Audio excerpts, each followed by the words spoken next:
Ennis Rakestraw has become one of the more forgotten members of the 2024 Detroit Lions draft class. As much as we talk about Terrion Arnold, the first round pick and the cornerback from Alabama, who's starting on the boundary as a rookie cornerback, as much as we talk about Giovanni Manu and Sione Vaki having really good training camps, as much as we talk about Makai Wingo showing off his elite speed and quickness and pass rushing ability, a lot of people have yet to talk about or even yet to think about second round selection Ennis Rakestraw. And unfortunately, he is kind of falling to the wayside as one of the more forgotten players of this draft class before training camp even kicks off. So today, we're going to take a look at Ennis Rakestraw. We're going to give you all of the updates of the Detroit Lions' newest second round pick. And we're going to get you a little update on how the Missouri Tiger alumni is doing in the NFL. So starting off, Ennis Rakestraw was the 61st overall selection in the 2024 NFL Draft. Sitting at 5'11", 183 pounds, Ennis Rakestraw was looked at as one of the NFL Draft's premier press man corners, with his ability to obviously press at the line of scrimmage, but just his ability to be sticky in man coverage, to be physical at the line of scrimmage, and to be a really, really strong player in your secondary. With the versatility to play inside as well as on the boundary, Ennis Rakestraw was looked at as a consensus top 10 corner prospect, with some people putting him as high as the 29th overall pick to the Detroit Lions. Now, throughout the offseason, Ennis Rakestraw's draft stock fell a little bit. Part of that due to his 6.17 RAS score, and a part of that being to his less than stellar 40 time, being at just a 4.51. Now, it is important to note that Ennis Rakestraw Jr. throughout the combine process, throughout the draft process, was suffering with a groin injury that ended his 2023 year. So while his RAS testing, his raw athleticism numbers aren't going to jump off the page at you, it's also really important to know that he was dealing with an injury through all of these testing and all of these measurables. So that 4.51 40 time isn't exactly the 40 that he's going to run today, and it's not the same 40 that he's going to run at the start of his rookie season. However, a lot of people see those numbers and they say, oh, a 5'11" corner that runs a 4.5, probably not going to be a first round selection. And I think largely due to his poor offseason and his poor combine events and his poor draft process, for lack of a better term, I do think he fell a little bit farther in the draft than a lot of people thought he would, because on tape, Ennis Rakestraw is not the 61st best prospect in this class. On tape, Ennis Rakestraw is a long cornerback with long arms, always getting his hands on the football. He is strong. He is physical. He is not afraid to hit. He is not afraid to press, and he is not afraid to get mixed up and get some of the dirty work done. He's not afraid to put his nose down. He's not afraid to hit, and he's a player that fits exactly what Dan Campbell, exactly what Aaron Glenn, and exactly what Brad Holmes have been looking for in their boundary cornerbacks for the last 3-4 years at this point, right? Ennis Rakestraw is the identity that they want at cornerback. And it helps that he has great instincts as well to get to the football and get his hands on the football, even if he isn't even if he isn't the biggest, even if he isn't the heaviest, even if he doesn't run in the 4.3s, his instincts put him in the right spot over and over and over again to make plays.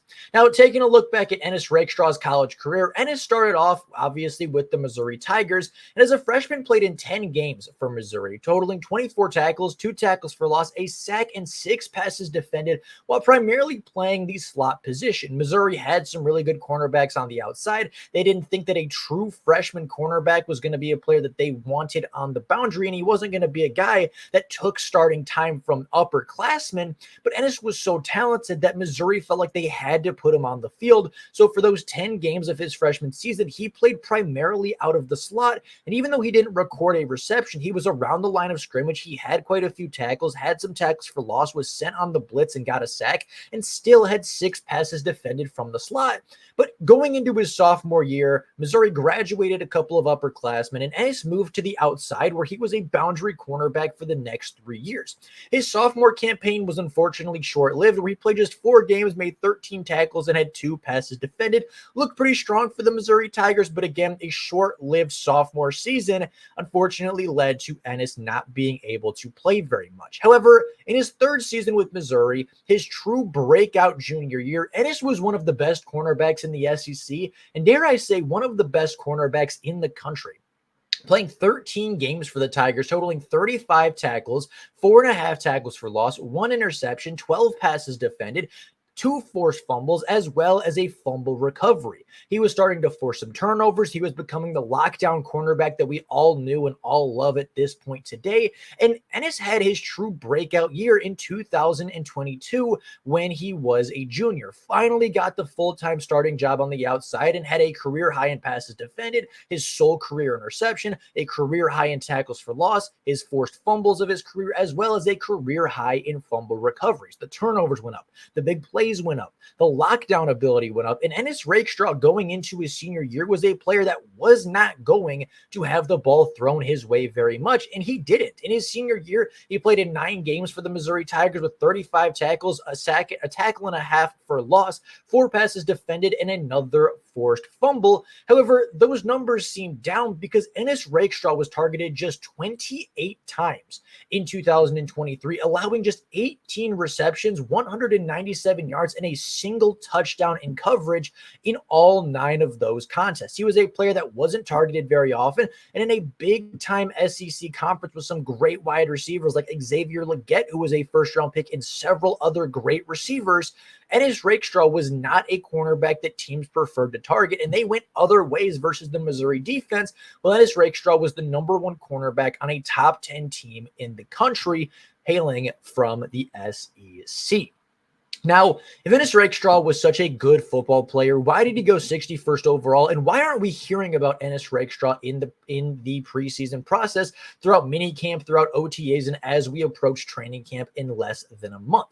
Well, unfortunately, Ennis Rakestraw suffered a groin injury at the end of 2023, which has led to him having a very slow start to his NFL career. It's why his numbers weren't so high for his RAS score testing. It's why he hasn't been very active in the Detroit Lions OTAs or mini camps. And it's why we haven't heard very much about Ennis Rakestraw due to his injury.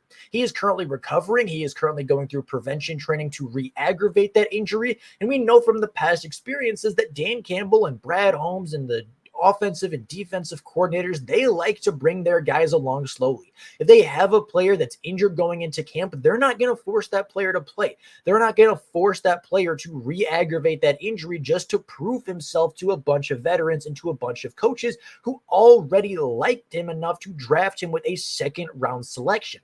They know who Ennis Rakestraw is. They know the type of player that Ennis Rakestraw is, so they're not going to force him onto the field until he's fully ready and fully recovered.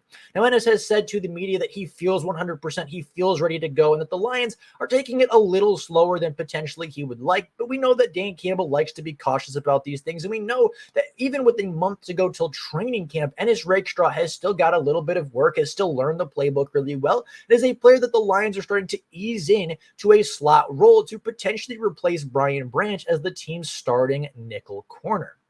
Now, Ennis Rakestraw has a lot of versatility. He, as I said, played the slot cornerback position in college his freshman year and a little bit of his sophomore year before that ended with injuries. And although a lot of people are going to say, wow, how are you going to replace Brian Branch in the slot, one of the best slot defenders in football last year as a rookie, ready to break out in year 2, all of these things. But I think that getting Ennis Rakestraw familiar with the slot yet again is a really good, strong move for the Detroit Lions. Because yes, Ennis Rakestraw played a majority of his college career on the boundary, right? He is billed as a boundary cornerback, and I do think that is what he was drafted to do. However, much like Ennis's freshman season, the Lions have their boundary cornerbacks this year. They have the players that they expect to be outside guys, but Ennis Rakestraw is so talented. He's so supportive in the run game. He's so good through the air. He's such an instinctual football player that they have to find a way to get Ennis Rakestraw on the field if healthy.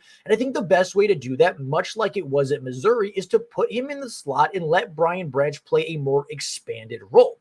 Now, with that being said, I don't think that Ennis Rakestraw is necessarily going to take Brian Branch's spot so much as he's going to fill in for Brian Branch when Brian Branch plays a larger, more expanded safety role on this defense. So for a lot of plays, potentially in a base nickel look with obviously 2 boundary cornerbacks, a slot cornerback, and 2 safeties, you're going to see Carlton Davis and Terrion Arnold and Brian Branch as your cornerbacks, with Kirby Joseph and Ifeatu Melifanu as your safeties. But we know that Aaron Glenn likes to run he likes to run defensive sets with 3 safeties and 3 cornerbacks. He likes to put 6 defensive backs on the field at times, and that's where you're going to see Ennis Rakestraw come in, right? That's where you're going to see Arnold and Davis and Rakestraw as your cornerback, and you're going to see Kirby and Branch and Ifeatu either playing as a 3 safety set or Ifeatu coming down as a weak side linebacker. And I think that Ennis Rakestraw's versatility in this defense, although he's not going to play slot every single time, even though he's not going to take Brian Branch's snaps away,